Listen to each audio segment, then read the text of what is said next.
మీ బంగారం తాకట్టులో ఉందా? నెల నెల వడ్డీ కట్టలేకపోతున్నారా? ఆచారి గోల్డ్ 9030022345.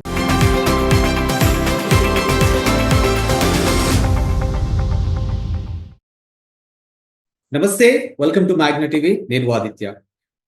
ఆంధ్రప్రదేశ్ కి సంబంధించి కాంగ్రెస్ కి సంబంధించి ఒక న్యూస్ ఇప్పుడు సోషల్ మీడియా వేదికగా వైరల్ అవుతుంది. అది కూడా అక్కడ పిసిసి అధ్యక్షురాలు వైఎస్ షర్మిలాని ఆ పొజిషన్ నుంచి తొలగించబోతున్నారు అన్నట్టుగా ఒక అంశం అయితే వినిపిస్తూ ఉంది. మరి దీంట్లో ఎంతవరకు క్లారిటీ ఉంది? ఒకవేళ అదే జరిగితే మరి తిరిగి సొంత గూటికి వచ్చే అవకాశం ఏమన్నా ఉందా, లేకపోతే అన్నా చెల్లెలు ఒకటయ్యే అవకాశం ఏమన్నా ఉందా? ఇలాంటి ఎన్నో అంశాలు వినిపిస్తున్నాయి. మరి వీటి గురించి తెలుసుకునే ప్రయత్నం చేద్దాం. ప్రస్తుతానికి మనతో పాటు లైవ్ లో ఉన్నారు విశాఖ జిల్లా నుంచి వైఎస్ఆర్సీపీ అధికార ప్రతినిధి డాక్టర్ మల్లేశ్వర్ గారు మనతో ఉన్నారు. ఒకసారి మేడంతో మాట్లాడదాం. మేడం నమస్తే. మేడం నమస్తే. మేడం, వైఎస్ షర్మిలాకి సంబంధించినటువంటి ఒక న్యూస్ చాలా వైరల్ అవుతుంది. సో పిసిసి అధ్యక్షురాలుగా ఆమెను తొలగించబోతున్నారని తెలుస్తుంది. ఒకవేళ అదే జరిగితే తిరిగి తన వైఎస్ఆర్సీపీలోకి వచ్చే అవకాశం ఏమన్నా ఉందా, అన్నా చెల్లెలు ఒకటవబోతున్నారా అనే ప్రశ్నలు బలంగా వినిపిస్తున్నాయి. సో దీన్ని మీరు ఎలా చూస్తున్నారు? ఒకవేళ తిరిగి తన సొంత గూటికి వస్తే మీ పార్టీ నుంచి ఎలాంటి రెస్పాన్స్ ఏ విధంగా ఉంటుంది? ఎలా రిసీవ్ చేసుకోబోతున్నారు? అసలు సార్, మీకు తెలియదు ఏం కాదు. రాజకీయంగా శాశ్వత మిత్రులు ఉండరు, శాశ్వత శత్రువులు ఉండరు. ఇవాళ షర్మిలక్క వస్తున్నారు అని అనుకుంటే మనం మనం మనం మాట్లాడేది ఏముంది సార్? ఆవిడ డెసిషన్. ఎవరెవరు ఏ పార్టీలోకైనా వెళ్ళొచ్చు, ఎవరెవరు ఏ పార్టీలోనైనా ఉండొచ్చు. అది వాళ్ళ సొంత డెసిషన్ బట్టి ఆధారపడి ఉంటుంది. ఇవాళ ఆమెని పిసిసి అధ్యక్షురాలుగా తీసేస్తున్నారు అని వార్తలు వస్తున్నాయి అని అంటే మేబీ కాంగ్రెస్ పార్టీకి ఆవిడ సేవలు అవసరం లేదు అనుకొని తీసేస్తున్నారేమో. డెఫినెట్ గా రాష్ట్రంలో ఈ 1 ఇయర్ చూసినా కూడా ఎప్పుడు నాకు తెలిసి మహిళలకి అన్యాయం జరిగినా, లేకపోతే యువతకు అన్యాయం జరిగినా, లేకపోతే రైతులకి అన్యాయం జరిగినా ఎటువంటి సిచ్యువేషన్ లో నేను కాంగ్రెస్ వాయిస్ ఎక్కడ వినలేదు సార్. ఆవిడ ఎప్పుడన్నా పొరపాటున ఒక డిబేట్ పెడితే, ప్రెస్ మీట్ పెడితే ఆ ప్రెస్ మీట్ లో ఆవిడ 2-3 మాటలు అన్ని కలిపి మాట్లాడితే చూసి నేను సంఘటనలే గాని, ఒక అన్యాయం జరిగిన చోటికి ఆవిడ వెళ్ళడం గాని, ఇప్పుడు ఉన్నటువంటి ప్రభుత్వాన్ని ఆవిడ ప్రశ్నించడం గాని నాకైతే తెలియదు. ఆవిడ ఆ పార్టీలో ఉండి కూడా యుద్ధం జగన్మోహన్ రెడ్డి గారి మీద, వైఎస్ఆర్సీపీ పార్టీ మీదే చేస్తుంది. అంటే ఇప్పుడు వరకు జరిగిన సంఘటనలను, నాకు అర్థమైనటువంటి సంఘటనలను బట్టి నేను చెప్తున్నాను. పలు సందర్భాల్లో కూటమిని కూడా విమర్శించినటువంటి తీరు మనం చూస్తూనే ఉన్నాం మేడం. పలు సందర్భాలు ఏమున్నాయి మీరు చెప్పండి? 2-3 సందర్భాల్లో ఆవిడ ప్రెస్ మీట్ పెట్టినప్పుడు చెప్పారు. ఏమి ఇప్పుడు ఆవిడ ఒక మహిళకి ఇంకొక మహిళకి అన్యాయం జరిగినప్పుడు ఆవిడ ఆ ప్లేస్ కి వెళ్ళలేరా? వెళ్ళి ప్రశ్నించలేరా? ఆ హక్కు ఆవిడికి లేదా? ఉంది కదండి. కాంగ్రెస్ వాయిస్ వినిపించాల్సినటువంటి బాధ్యత ఆవిడికి లేదా? ఎన్నిసార్లు ఆవిడ వినిపించింది? 16,800 అగత్యాలు జరిగాయి ఈ రాష్ట్రంలో. ఎక్కడికెళ్ళి వెళ్ళింది ఆవిడ? కూర్చొని ప్రెస్ మీట్ ఏముంది సార్? నేను కూడా ప్రెస్ మీట్ పెడతాను సార్.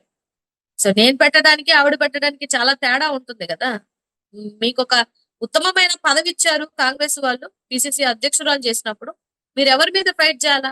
ఎవరి మీద మీ వాయిస్ వినిపించాలా?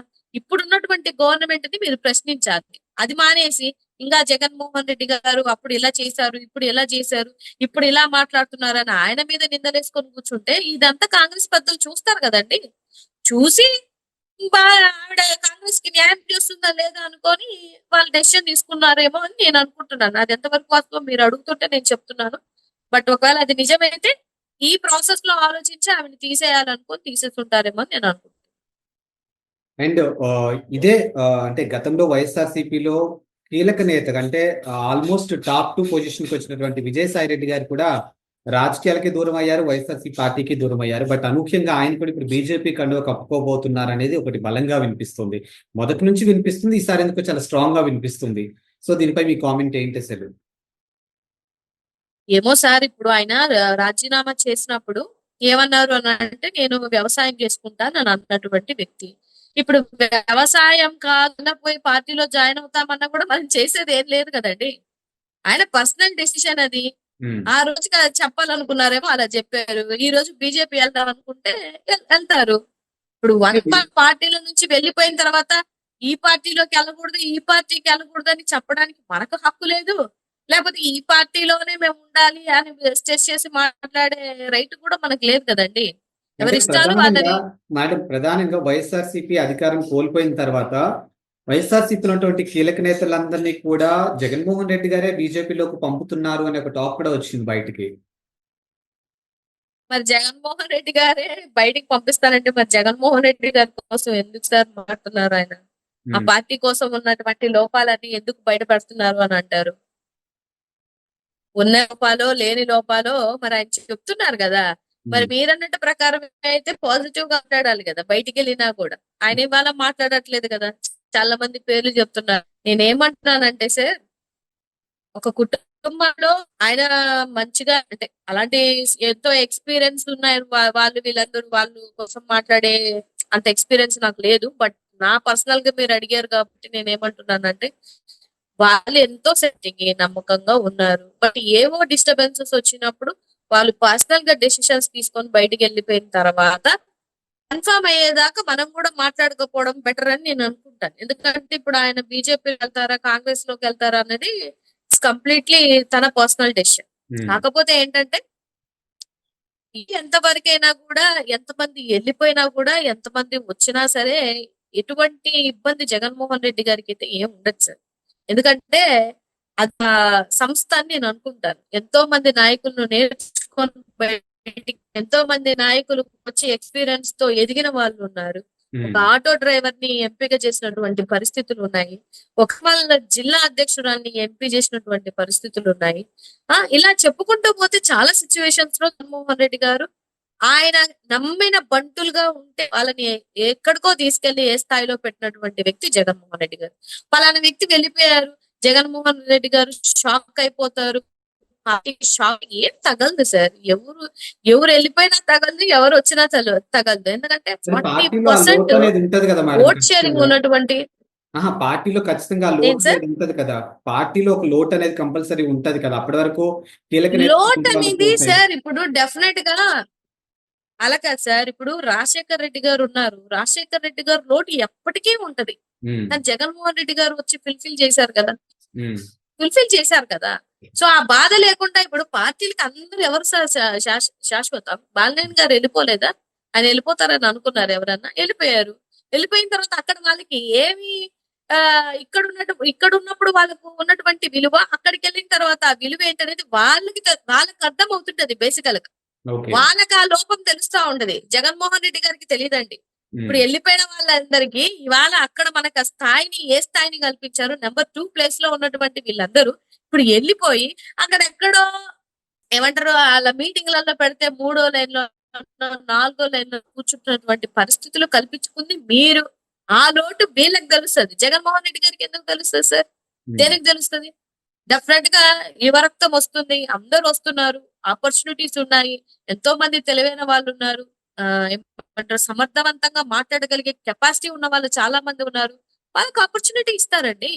ఎల్లకాలం ఒకరికే తీసుకొని వెళ్ళిపోవడానికి పార్టీలు పెట్టుకుంది.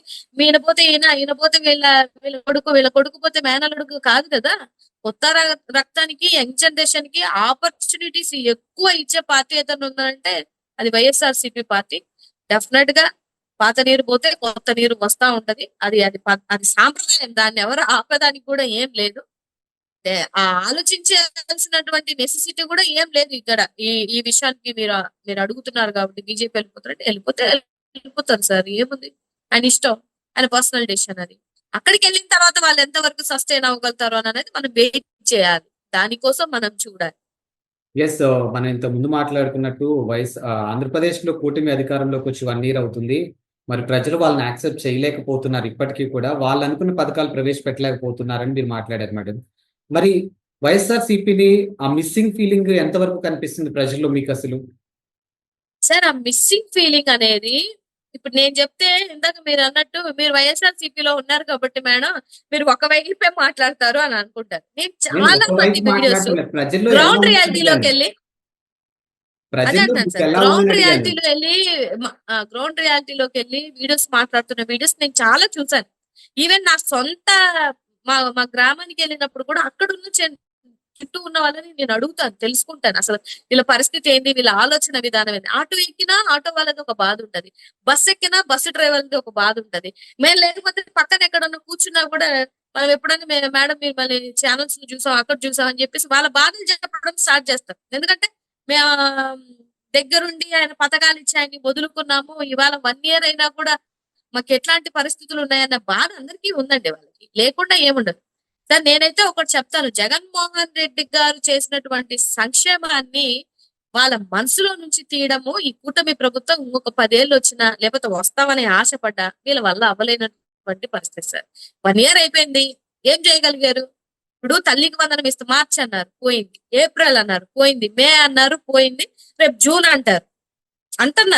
ఆ జూన్ కూడా ఇస్తారో లేదో మనం వెయిట్ చేయాలి. సో డెఫినెట్ గా ఏ పథకాలు చేయట్లేదు, ఏ అభివృద్ధి లేదు, అన్ని నిర్వీర్యం చేసినటువంటి పరిస్థితి ఇవాళ కూటమి ప్రభుత్వంలో ఉంది. కాబట్టి గ్రౌండ్ రియాలిటీలో కూడా వాళ్ళు అదే బాధపడుతున్నారు. కాబట్టి అది వీడియోస్ లో నేను కూడా చూస్తున్నాను పర్సనల్ గా, వాళ్ళు ఎంత బాధపడుతున్నారు ఏంటి అని అన్నది. డెఫినెట్ గా ఇది ఇలాగే ఉంటే ఈ 3-4 సంవత్సరాలు ఇలాగే ఉందనుకోండి సార్ పరిస్థితి, జగన్మోహన్ రెడ్డి గారు ఆరామ్సే హ్యాపీగా ఇంట్లో కూర్చొనైనా కూడా గెలిపిస్తారు.